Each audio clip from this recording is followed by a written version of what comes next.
Hello बच्चों, let's read the given question. The question says there are three charges plus q, plus 2q and 4q are connected by strings as shown in the figure and are in equilibrium.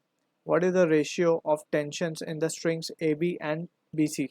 Option 1 given है 1:2, option B 1:3, option C 2:1, option D 3:1. So we need to check which option is the correct. So to understand a given question, we need to have a basic understanding about Coulomb's law. So Coulomb's law basically gives the value of the force that is acting between the two point charges, right, which are located at some separation r अगर हम मान ले.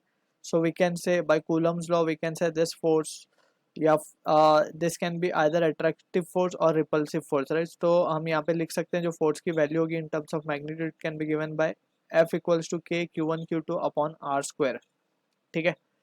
So from this we can say जो अगर like nature के charges होंगे that is if both charges are positive so in that scenario force will be repulsive, यानी कि ये इस पे इधर फोर्स लगाएगा ये इधर फोर्स लगाएगा. And if both are of unlike nature so the forces will be attractive, right. So these are the few basic things that we need to be clear with. So let's try to consider the given situation. यहाँ पे हमारा plus Q charge है, यहाँ पे हमारा 2 plus Q है, यहाँ पे हमारा 4 प्लस क्यू है और सेपरेशन तीनों का सेम है. सो अब in this situation we need to understand ये भी डी है और ये भी डी है, राइट. अब हमें टेंशन निकालना है in A B and B C. So अगर हम बात करें ए बी की टेंशन की, so this will be the case, right. और बी सी की बात करें so this will be the case. अब हम इसको मान लेते हैं टेंशन टी और इसको मान लेते हैं tension T dash. So basically we are interested in calculating the ratio of T by T dash. So यहाँ पे we will consider charge at A. So A के ऊपर हम देख सकते हैं there will be two forces acting due to B and due to C, and we can say tension will be in this direction since the string is given in equilibrium. So we can say T will be balancing that two forces FB और FC. So FB की जब हम बात करेंगे so between A and B हम Coulomb's law लगा सकते हैं.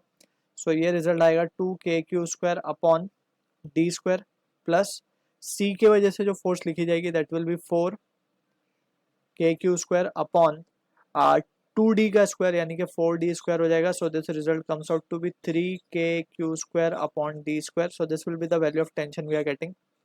अब बात करते हैं चार्ज C पे.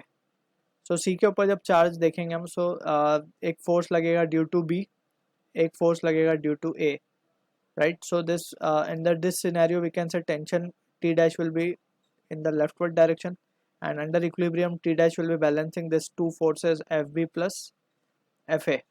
So we can say therefore T dash will be equals to FB की जब हम बात करेंगे so ये लिखा जाएगा 8KQ square upon D square plus FA की जब हम बात करेंगे so it can be written as 4KQ square upon 4AD square.